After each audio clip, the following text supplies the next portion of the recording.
സത്യദൈവം ഒരു ജാതിയുടെയോ ഒരു മതത്തിൻ്റെയോ ഒരു വർഗത്തിൻ്റെയോ കുത്തകയല്ല. അങ്ങനെ ദൈവത്തെ പരിമിതിപ്പെടുത്തുന്നത് ശരിയുമല്ല. തന്നിൽ ആശ്രയിക്കുന്ന ഏതൊരു വ്യക്തിയെയും അനുഗ്രഹിക്കുവാനും അവിടുത്തെ ഹിതം നിവർത്തിക്കുവാൻ വേണ്ടി ഉപയോഗിക്കുവാനും ദൈവം ഒരുങ്ങിയിരിക്കുന്നു.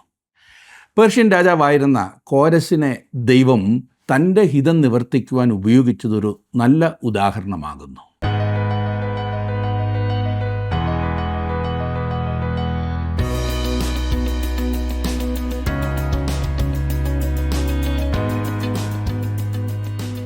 ജീവസന്ദേശത്തിലേക്ക് എല്ലാ പ്രിയപ്പെട്ടവർക്കും സ്വാഗതം.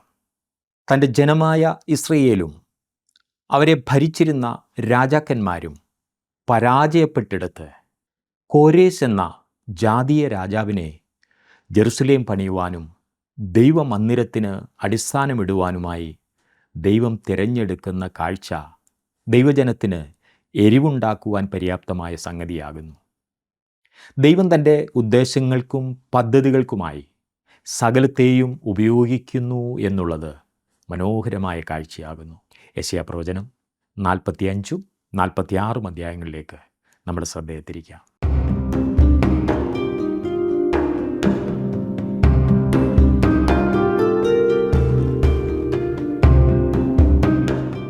യെശയ്യാ പ്രവചനം 44 അധ്യായം വരെ നാം ചിന്തിച്ചു കഴിഞ്ഞല്ലോ. വാസ്തവത്തിൽ 44 അധ്യായത്തിൻ്റെ ഒടുവിലത്തെ വാക്യം 28 വാക്യം 45 അധ്യായത്തിൻ്റെ ഭാഗമായിരിക്കേണ്ടതാണ് എന്ന് ഞാൻ സൂചിപ്പിച്ചിരുന്നു.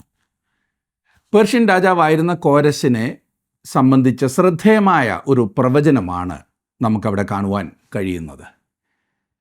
കോരസ് ജനിക്കുന്നതിന് ഏതാണ്ട് 200 വർഷങ്ങൾക്ക് മുൻപ് അവൻ്റെ പേര് വിളിച്ച് അവനെക്കുറിച്ച് പറഞ്ഞിരിക്കുകയും അവൻ ചെയ്യുവാൻ പോകുന്ന കാര്യത്തെക്കുറിച്ച് വിവരിക്കുകയും ചെയ്തിരിക്കുന്നത് നാം കാണുന്നു. ദൈവവചനം എത്ര കൃത്യമാകുന്നു എന്നിവിടെ ഈ ഭാഗത്തു നിന്നും നമുക്ക് വ്യക്തമായി മനസ്സിലാക്കുവാൻ സാധിക്കുന്നുണ്ട്. 44 അധ്യായത്തിൻ്റെ 28 വാക്യം വായിച്ച് ഞാൻ ആരംഭിക്കട്ടെ. കോരസ് എൻ്റെ ഇടയൻ, അവൻ എൻ്റെ ഹിതമൊക്കെയും നിവർത്തിക്കുമെന്നും യെരൂശലേം പണിയപ്പെടും, മന്ദിരത്തിന് അടിസ്ഥാനമിടും എന്നും ഞാൻ കൽപ്പിക്കുന്നു. എന്തുകൊണ്ടാണ് കോരസ് ജനിക്കുന്നതിന് 200 വർഷങ്ങൾക്ക് മുൻപ് തന്നെ അവനെ ചൂണ്ടിക്കാണിച്ചിരിക്കുന്നത് എന്നതാണ് അനേകരുടെയും പ്രശ്നം. അതിന് പല കാരണങ്ങളുണ്ട്. ഒന്നാമതായി അത് വ്യക്തിയെ തിരിച്ചറിയുന്നതിന് വേണ്ടിയായിരുന്നു.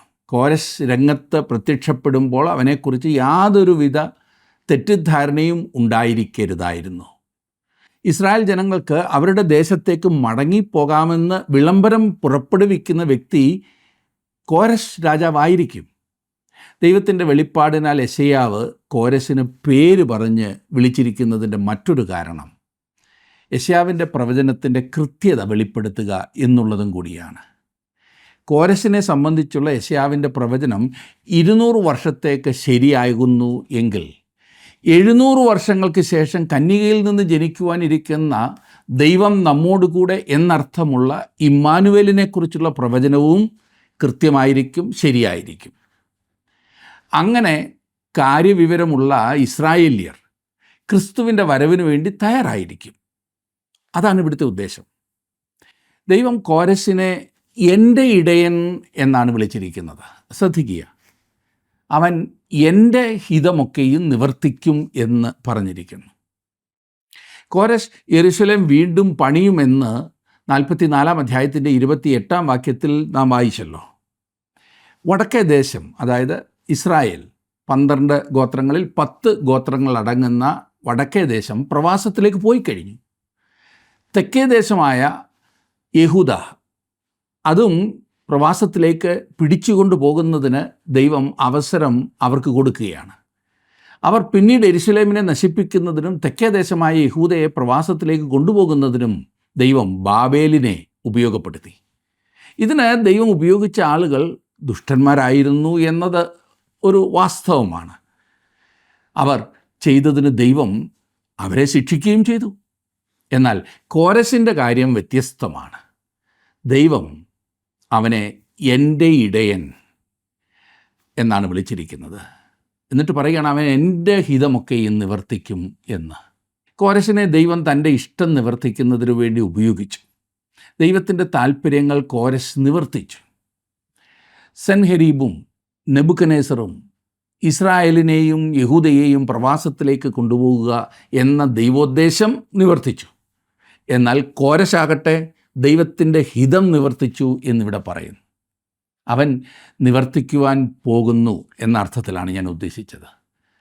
45-ാം അധ്യായത്തിലേക്ക് വന്നാൽ അതിൻ്റെ 1-ാം വാക്യത്തിൽ നാം വായിക്കുന്നത്, യഹോവ തൻ്റെ അഭിഷിക്തനായ കോരശിനോട് ഇപ്രകാരം അരുളി ചെയ്യുന്നു, അവന് ജാതികളെ കീഴടക്കി രാജാക്കന്മാരുടെ അരക്കച്ചകളെ അഴിക്കേണ്ടതിനും കതകുകൾ അവന് തുറന്നിരിക്കേണ്ടതിനും വാതിലുകൾ അടയാതിരിക്കേണ്ടതിനും ഞാൻ അവൻ്റെ വലങ്കൈ പിടിച്ചിരിക്കുന്നു. ഇത് വീണ്ടും ശ്രദ്ധേയമായ ഒരു പ്രവചനമാണ്. യെശയ്യാ പ്രവാചകൻ പറഞ്ഞ 200 വർഷങ്ങൾക്ക് ശേഷമാണ് കോരശ് ചരിത്രത്തിൻ്റെ താളുകളിൽ പ്രത്യക്ഷപ്പെട്ടത് തന്നെ. കിഴക്ക് നിന്ന്, അതായത് പേർഷ്യയിൽ നിന്നാണ് കോരശ് വന്നത്. കോരശിൻ്റെ ശവകുടീരത്തിൻ്റെ അവശിഷ്ടങ്ങൾ ഇറാനിൽ കണ്ടെത്തിയിട്ടുണ്ട്. അവിടെ നിന്ന് ലഭിച്ചിട്ടുള്ള കൊത്തുപണികളിൽ നിന്നും കോരശ് ഒരു വളരെ താഴ്മയുള്ള ദൈവവിശ്വാസമുള്ള ഒരു വ്യക്തിയായിരുന്നു എന്ന് മനസ്സിലാക്കുവാൻ കഴിഞ്ഞിട്ടുണ്ട്. പണ്ടുകാലത്ത് വലിയ ഭരണാധിപന്മാരിൽ അധികം പേരും അഹങ്കാരികളും അസത്യവാദികളും ക്രൂരന്മാരും നിഷ്ഠൂരന്മാരുമൊക്കെ ആയിരുന്നു.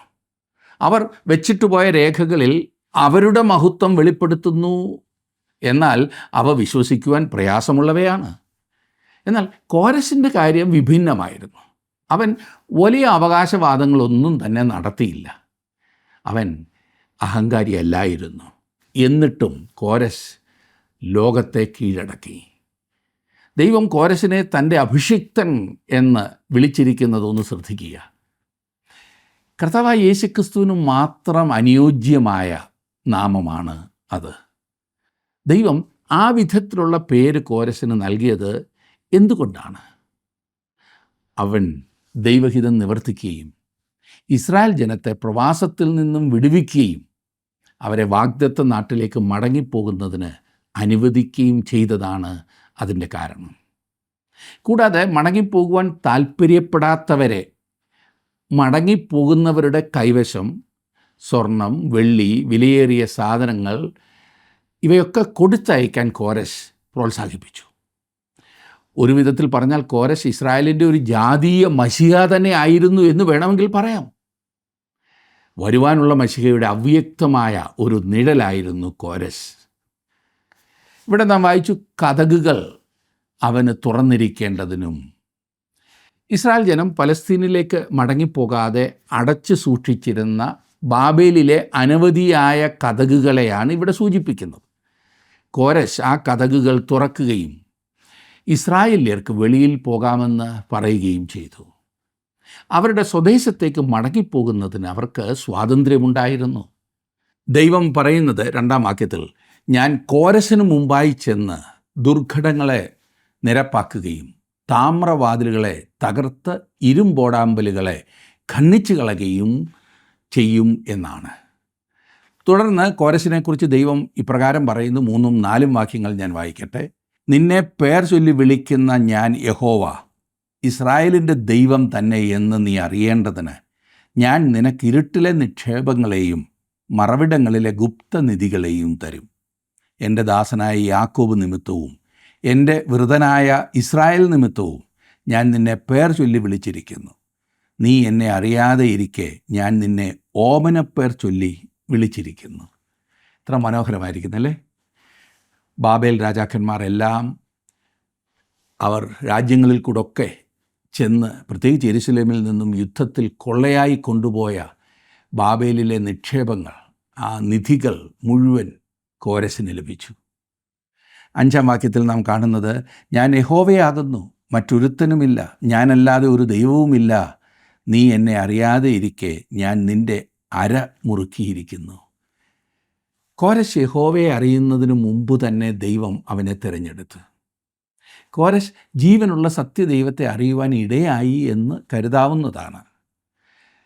എസ്രായുടെ പുസ്തകം 1-ാം അധ്യായം 2-ാം വാക്യത്തിൽ നാം വായിക്കുന്നു, പാർസി രാജാവായ കോരശ് ഇപ്രകാരം കൽപ്പിക്കുന്നു, സ്വർഗത്തിലെ ദൈവമായ യഹോവ ഭൂമിയിലെ സകല രാജ്യങ്ങളെയും എനിക്ക് തന്നിരിക്കുന്നു.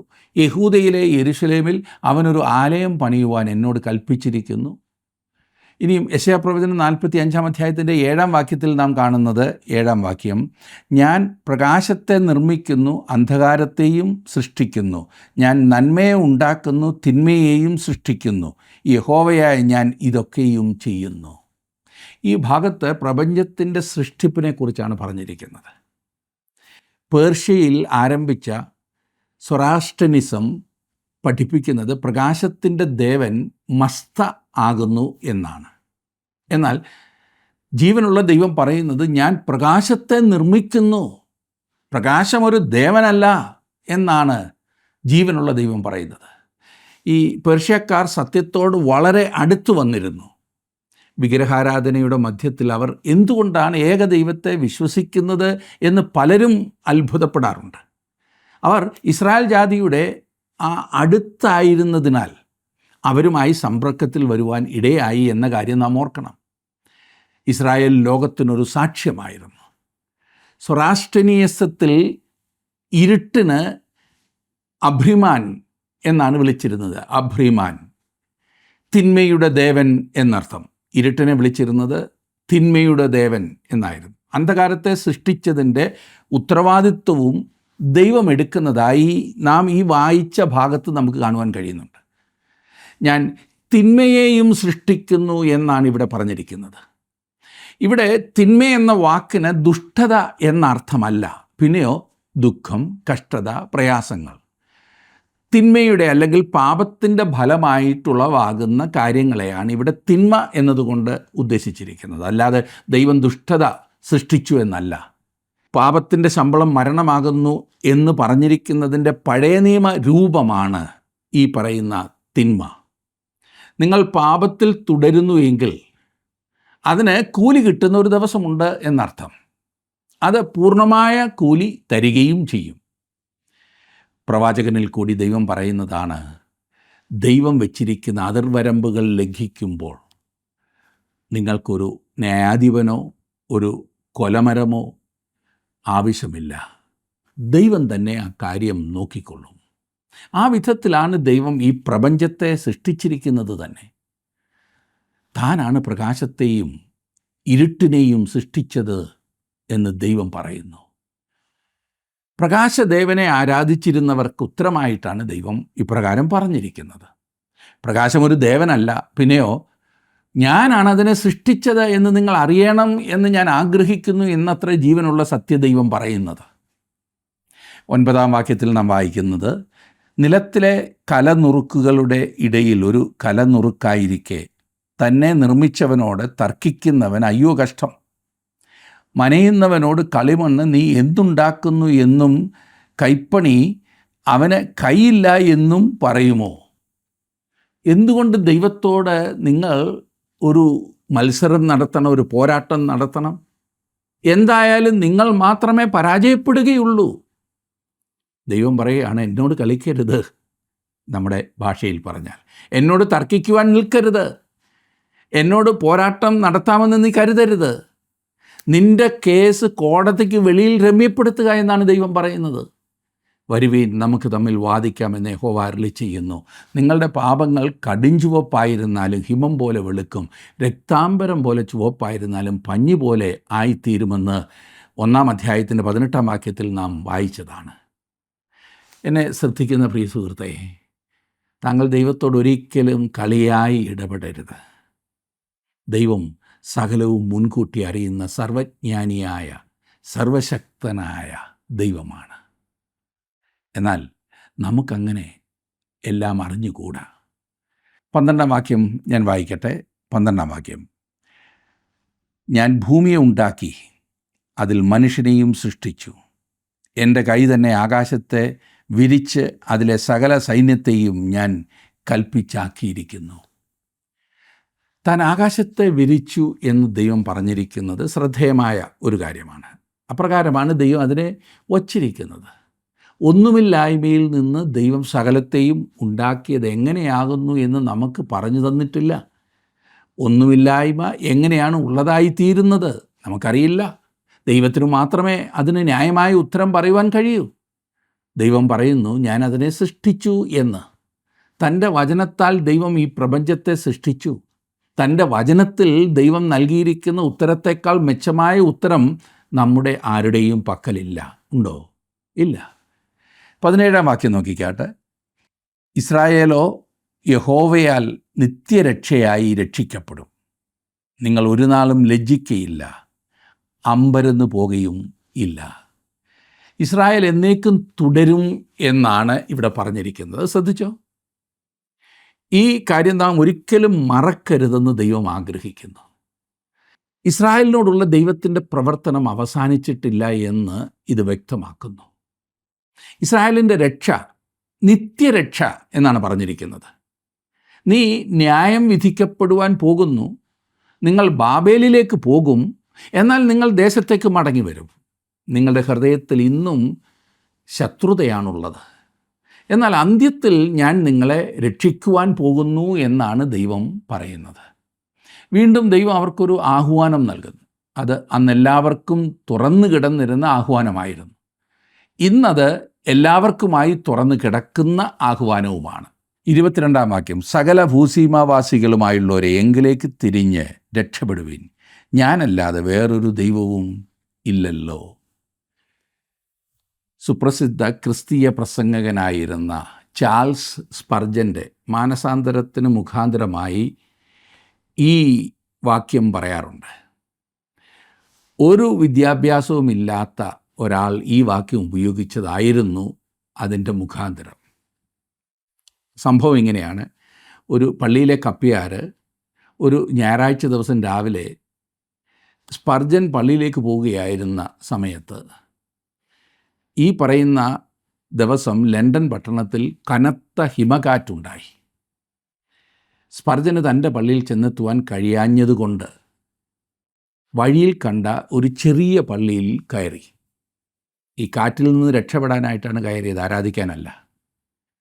കാറ്റ് വളരെ ശക്തമായിരുന്നത് കൊണ്ട് ആ പറഞ്ഞ കൊച്ചു പള്ളിയിലെ പട്ടക്കാരനും അന്നത്തെ ആരാധനയ്ക്ക് വരുവാൻ കഴിഞ്ഞിരുന്നില്ല. കുറേ ആളുകളൊക്കെ ഈ കാറ്റുണ്ടാകുന്നതിന് മുൻപ് എത്തിയിരുന്നു. അതുകൊണ്ട് അവിടെ ഉണ്ടായിരുന്ന ഒരു മനുഷ്യൻ എഴുന്നേറ്റ് ചില വാക്കുകൾ പറഞ്ഞു. ആ മനുഷ്യൻ്റെ പേര് സ്പർജൻ ഒരിക്കലും അറിയുവാൻ കഴിഞ്ഞിട്ടില്ല. എന്നാൽ അയാൾ വിദ്യാഭ്യാസമില്ലാത്ത ഒരാളായിരുന്നു എന്ന് മാത്രം അറിയാമായിരുന്നു.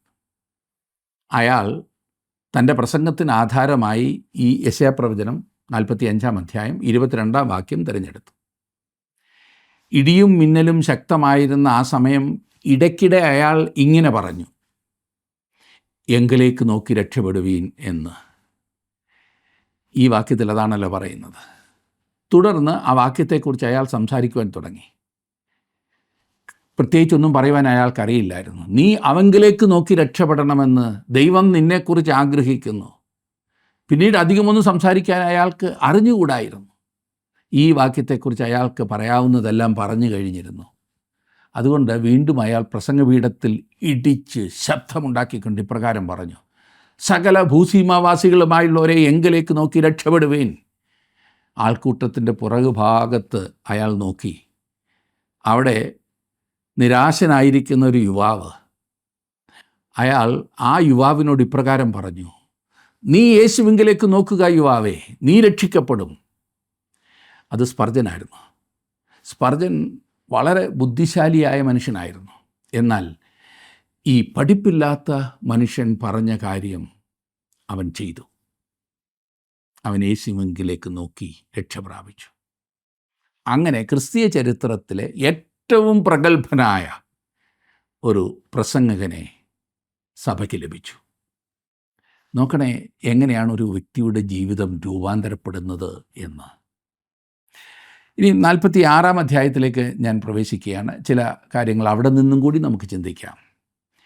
ഈ 46-ാം അധ്യായത്തിൽ ജീവനുള്ള ദൈവവും വിഗ്രഹവും തമ്മിലുള്ള ഒരു പ്രത്യേകത എടുത്ത് കാണിച്ചിട്ടുണ്ട്. മനുഷ്യൻ മരം കൊണ്ടോ സ്വർണം കൊണ്ടോ വെള്ളി കൊണ്ടോ ഒരു ദേവനെ കൊത്തിയോ വാർത്തോ ഉണ്ടാക്കുന്നു. തങ്ങളുടെ ധനസ്ഥിതി അനുസരിച്ച് വില കൂടിയ ദേവന്മാരെ ഉണ്ടാക്കുന്നു, പണമില്ലാത്തവൻ വില കുറഞ്ഞ ദേവനെ ഉണ്ടാക്കുന്നു. തങ്ങളുടെ പണിയെ ആരാധിക്കുകയാണ് വാസ്തവത്തിൽ പിന്നീട് മനുഷ്യൻ ചെയ്യുന്നത്. സ്വയത്തെ ആരാധിക്കുന്നതിന് തുല്യമാണിത്. ഇന്ന് പിന്നെ ഇത് ഉണ്ടാക്കേണ്ട കാര്യമില്ല. ഉണ്ടാക്കി വെച്ചിരിക്കുന്നത് എത്ര വേണമെങ്കിലും ടി വിയിലുമൊക്കെ വാങ്ങുവാൻ കിട്ടും. നമ്മൾ ഒന്ന് ചോദിച്ചാൽ മതി, അതിനുള്ള പൈസയും കൂടെ കൊടുത്താൽ ഇങ്ങി വരും. ഒരു വിധത്തിലുള്ള വ്യക്തിപൂജയാണിത്, സ്വയത്തെ ആരാധിക്കുക. ദേവനെന്ന് പറഞ്ഞ് എന്തോ ഉണ്ടാക്കിയ ശേഷം അവർ അതിനെ തങ്ങളുടെ തോളിലെടുത്തുകൊണ്ട് നടക്കുന്നു എന്ന് പ്രവാചകൻ പറയുന്നു. എന്നിട്ട് അവർ വീട്ടിൽ കൊണ്ടുപോയി ഒരു മൂലയ്ക്ക് വയ്ക്കുന്നു. എന്നാൽ അതിന് അവനെ ഒരു വിധത്തിലും സഹായിക്കുവാൻ കഴിയില്ല. വഹിച്ചുകൊണ്ട് നടക്കുവാൻ പ്രയാസമുള്ള നിസ്സഹായമായ വിഗ്രഹത്തെ തൻ്റെ സ്വന്തം സ്നേഹത്തോടും ശക്തിയോടും തുലനപ്പെടുത്തിക്കൊണ്ടാണ് ദൈവം ഇവിടെ സംസാരിക്കുന്നത്. 46-ാം അധ്യായത്തിൻ്റെ 1-ാം വാക്യം, ബേൽ വണങ്ങുന്നു, നെബോ കുനിയുന്നു, അവരുടെ വിഗ്രഹങ്ങളെ മൃഗങ്ങളുടെ പുറത്തും കന്നുകാലികളുടെ പുറത്തും കയറ്റിയിരിക്കുന്നു. നിങ്ങൾ എടുത്തുകൊണ്ട് നടന്നവ ഒരു ചുമടും തളർന്ന മൃഗങ്ങൾക്ക് ഭാരവും ആയിത്തീർന്നിരിക്കുന്നു. എത്ര നല്ല വിശദീകരണമല്ലേ. ബേലും നെബോയും അവർ രണ്ടും ബാബേൽ ദേവന്മാരാണ്. ബാൽ എന്നുള്ളതിൻ്റെ മറ്റൊരു വകഭേദമാണ് ഈ ബേൽ എന്നത്. ബേൽസബൂൾ എന്ന പേരിൻ്റെ ആദ്യ ഭാഗത്ത് ഇത് നാം കാണുന്നുണ്ട്. ബേൽസബൂൾ എന്നത് സാത്താൻ്റെ പേരുകളിലൊന്നാണ്. നെബോ എന്നതിൻ്റെ അർത്ഥം പ്രസംഗകൻ അല്ലെങ്കിൽ പ്രവാചകൻ എന്നാണ്. ഓർക്കുന്നില്ലേ, പൗലോസും ബർന്നബാസും ലുസ്ത്രയിൽ പോയപ്പോൾ ബർന്നബാസ് ബേലാണെന്നും പൗലോസ് നെബോ ആണെന്നുമാണ് ജനങ്ങൾ വിചാരിച്ചത്. കാരണം പൗലോസ് ആയിരുന്നു സംസാരിച്ചു കൊണ്ടിരുന്നത്. അക്കാലത്ത് വിഗ്രഹങ്ങളുടെ പിന്നിൽ സാത്താൻ്റെ ആരാധനയായിരുന്നു ഉണ്ടായിരുന്നത്. ഇന്ന് ഇതിന് വളരെ പ്രചാരം ലഭിച്ചുകൊണ്ടാണ് ഇരിക്കുന്നത്. നമ്മുടെ പോരാട്ടം ആത്മീയമായ പോരാട്ടമാണെന്ന് ദൈവവചനം വളരെയധികം വ്യക്തമാക്കുന്നുണ്ട്. ദൈവത്തിൻ്റെ സ്നേഹത്തിനും ശക്തിക്കും പകരമായി ജീവനില്ലാത്ത വിഗ്രഹങ്ങളെ കൊണ്ട് നടക്കുന്നത് ഭാരവും അപ്രയോജനവുമാകുന്നു എന്ന് ദൈവം ചൂണ്ടിക്കാണിക്കുന്നു. എടുത്തുകൊണ്ട് നടക്കുന്നവർക്ക് അവ ഭാരമായിത്തീരുന്നു എന്നല്ലാതെ യാതൊരുവിധ പ്രയോജനവും ഉണ്ടാകുന്നില്ല എന്നാണ് പ്രവാചകൻ പറയുന്നത്. 3-4 വാക്യങ്ങളിൽ, 46-ാം അധ്യായത്തിൻ്റെ 3-4 വാക്യങ്ങൾ, ഗർഭം മുതൽ വഹിക്കപ്പെട്ടവരും ഉദരം മുതൽ ചുമക്കപ്പെട്ടവരുമായി യാക്കോബ് ഗ്രഹവും ഇസ്രായേൽ ഗ്രഹത്തിൽ ശേഷിച്ചിരിക്കുന്ന എല്ലാവരുമായുള്ളവരെ എൻ്റെ വാക്ക് കേൾപ്പിൻ. നിങ്ങളുടെ വാർദ്ധക്യം വരെ ഞാൻ അനന്യൻ തന്നെ. നിങ്ങൾ നരയ്ക്കുവോളം ഞാൻ നിങ്ങളെ ചുമക്കും. ഞാൻ ചെയ്തിരിക്കുന്നു, ഞാൻ വഹിക്കുകയും ഞാൻ ചുമന്ന് വിടുവിക്കുകയും ചെയ്യും. ദൈവം ഇസ്രായേൽ ജനത്തെ മാത്രമല്ല ഓരോ വ്യക്തിയെയും ജനനം മുതൽ മരണം വരെ വഹിച്ച് നടത്തുന്നു. ഒരു സ്ത്രീ തൻ്റെ ഗർഭപാത്രത്തിൽ കുഞ്ഞിനെ കൊണ്ട് നടക്കുന്നത് പോലെ ഇസ്രായേലെ ഞാൻ നിന്നെ വഹിച്ചു കൊണ്ട് നടന്നു.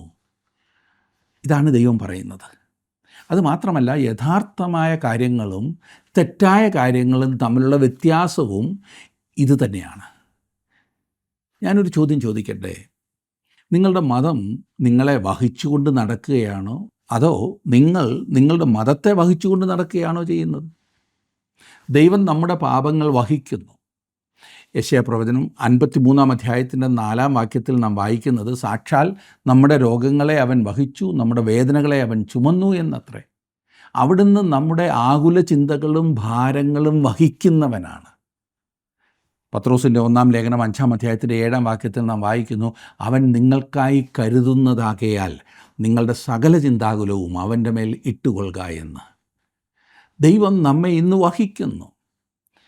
ആവർത്തന പുസ്തകം 33-ാം അധ്യായത്തിൻ്റെ 27-ാം വാക്യത്തിൽ മനോഹരമായ വാക്യം, പുരാതനനായ ദൈവം നിൻ്റെ സങ്കേതം, കീഴെ ശാശ്വത ഭുജങ്ങളുണ്ട്. അവൻ ശത്രുവിനെ നിൻ്റെ മുൻപിൽ നിന്ന് നീക്കിക്കളഞ്ഞു, സംഹരിക്ക എന്ന് കൽപ്പിച്ചിരിക്കുന്നു.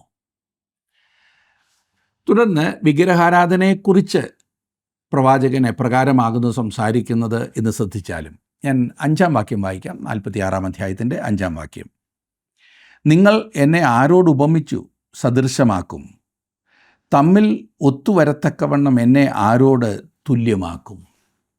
ദൈവത്തെ വിശദീകരിച്ച് തരുവാൻ വളരെയേറെ പ്രയാസമായിരിക്കുന്നതിൻ്റെ കാരണം ദൈവം പരിമിതിയില്ലാത്തവനും നാം പരിമിതിയുള്ളവരും പരിമിതിയുള്ളൊരു പ്രപഞ്ചത്തിൽ ജീവിക്കുന്നതിനാലുമാണ്. നമുക്കെല്ലാം അറിയില്ല. അതുകൊണ്ടാണ് ഈ വിശദീകരണം ആവശ്യമായിരിക്കുന്നത്. ദൈവത്തോട് സാമ്യപ്പെടുത്താവുന്നത് ഒന്നും തന്നെയില്ല. അർത്ഥം മുഴുവൻ നഷ്ടപ്പെടുത്താതെ നമ്മുടെ വാക്കുകളിലേക്ക് അവനെ ചുരുക്കുവാൻ നമുക്ക് സാധിക്കില്ല. മാനുഷികമായ ഭാഷയിലേക്ക് അവനെ തർജ്ജിമ ചെയ്യുവാൻ സാധ്യമല്ല. ദൈവം മനുഷ്യനായി തീർന്നതിൻ്റെ ഒരു കാരണം ഇത് വിശദീകരിക്കുന്നു. ദൈവത്തെ നമുക്കറിയുവാൻ കഴിയുന്ന ഒരേ ഒരു വഴി തൻ്റെ പുത്രനായ യേശു ക്രിസ്തുവിലൂടെ മാത്രമാണ്. അവിടുന്ന് ദൈവത്തെ നമുക്ക് വെളിപ്പെടുത്തി. 6-ാം വാക്യത്തിൽ നാം വായിക്കുന്നു, അവർ സഞ്ചിയിൽ നിന്ന് പൊന്ന് കുടഞ്ഞിടുന്നു, തുലാസിൽ വെള്ളി തൂക്കുന്നു, തട്ടാനെ കൂലിക്ക് വയ്ക്കുന്നു, അവൻ അതുകൊണ്ടൊരു ദേവനെ ഉണ്ടാക്കുന്നു, അവർ സാഷ്ടാംഗം വീണ് നമസ്കരിക്കുന്നു. ഇവിടെ ലോഹം കൊണ്ടുള്ളൊരു രൂപത്തെക്കുറിച്ചാണ് പറയുന്നത്. മനുഷ്യൻ്റെ ധനം ഒരു വിഗ്രഹം ഉണ്ടാക്കുന്നതിനായി ചെലവഴിക്കുന്നു എന്ന്. ഒരു മനുഷ്യന് ധനം വളരെ ഇല്ലെങ്കിൽ അവൻ്റെ ദൈവം വില കുറഞ്ഞ ദൈവമായിരിക്കുമല്ലേ?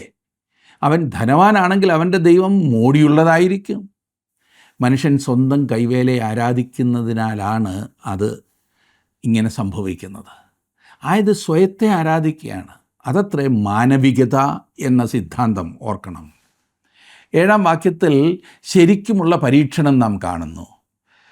അവർ അതിനെ തോളിൽ എടുത്തുകൊണ്ടുപോയി അതിൻ്റെ സ്ഥലത്ത് നിർത്തുന്നു. അത് തൻ്റെ സ്ഥലത്ത് നിന്ന് മാറാതെ നിൽക്കുന്നു. അതിനോട് നിലവിളിച്ചാൽ അത് ഉത്തരം പറയുന്നില്ല, കഷ്ടത്തിൽ നിന്ന് രക്ഷിക്കുന്നതുമില്ല. അവർ തങ്ങളുടെ തോളിൽ എടുത്തുകൊണ്ടുപോയി അതിനെ നടത്തുന്നു. വീട്ടിലെത്തിയാൽ ഒരു മൂലയിൽ വെക്കുന്നു. ദൈവം അവരോട് പറയുന്നത് ശ്രദ്ധിച്ചാലും 9-ാം വാക്യത്തിൽ, പണ്ടുള്ള പൂർവ്വകാര്യങ്ങളെ ഓർത്തുകൊള്ളുവിൻ, ഞാനല്ലാതെ വേറൊരു ദൈവമില്ല, ഞാൻ തന്നെ ദൈവം, എന്നെപ്പോലെ ഒരുത്തനുമില്ല. ആധുനിക വിഗ്രഹാരാധനകൾ വളരെ ഉണ്ട്. അതിനെ നേരിട്ടേ മതിയാകൂ. ആരാധനയ്ക്ക് പോയെന്നാൽ താങ്കൾ എന്തെങ്കിലും ലഭിക്കുന്ന ഒരു അന്തരീക്ഷത്തിലാണോ? അനേകർക്കും ആരാധനയ്ക്ക് എന്നാൽ അതൊരു ഭാരമാണ്. തങ്ങൾ എടുത്തുകൊണ്ട് നടക്കുന്ന പ്രയോജനമില്ലാത്ത ഒരു ദേവൻ മാത്രം. പ്രിയ സുഹൃത്തെ, താങ്കളോട് സംസാരിപ്പാൻ ദൈവം ആഗ്രഹിക്കുന്നു. അവന് താങ്കൾക്ക് തരുവാൻ പലതുമുണ്ട്. താങ്കൾ അവനെ ചുമന്നുകൊണ്ട് നടക്കുവാനല്ല, അവൻ താങ്കളെ വഹിക്കുവാനാണ് ആഗ്രഹിക്കുന്നത്. അവിടുന്ന് താങ്കളെ വഹിക്കുവാൻ താങ്കൾ ഏൽപ്പിച്ചു കൊടുക്കുമെങ്കിൽ താങ്കളുടെ ജീവിതം ധന്യമായി തീരും. അങ്ങനെ ദൈവം നിങ്ങളെ അനുഗ്രഹിക്കും. അതിനായി ദൈവം നിങ്ങളെ ഒരുക്കട്ടെ.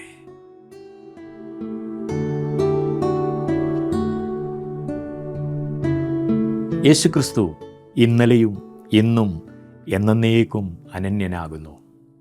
ദൈവത്തിൻ്റെ മാറ്റമില്ലായ്മ നമുക്ക് വലിയ ധൈര്യവും ആശ്വാസവും നൽകുന്ന വസ്തുതയാകുന്നു. നമ്മുടെ ദൈവം വിശ്വസ്തനാകുന്നു, മാറ്റമില്ലാത്തവനാകുന്നു.